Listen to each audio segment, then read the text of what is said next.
So there's an exercise, and you could do a SWOT analysis of what you have and what other people have. I don't care about what everyone else prices themselves.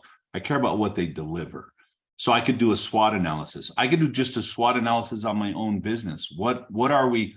What are our strengths? What are our weaknesses? What are our opportunities? What are the threats? To me, a threat is when our product and how we deliver it doesn't fall in line with our marketing and our client base and what they expect from us.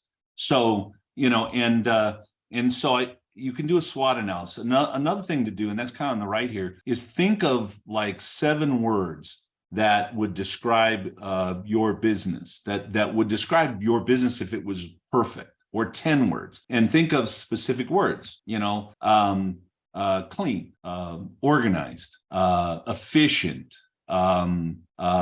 oh, come on, it was just there. Knowledgeable, right? Happy. So if you put those words down and then you look at your business, say, are we really that? Is that the message that we're sending? If that's who we want to be, and that's what we want our customers to experience, are they really experiencing that? And that will then help you to determine where you're falling down or how to build better stuff. And then I want to look and see who my current best clients are.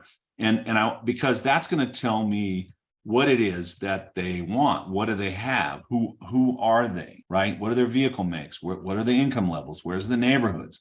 And this is in a way, it's kind of a demographic study of the client. But it's also I can't remember the other word, but it's also like it's not just about where they live and how much money they have.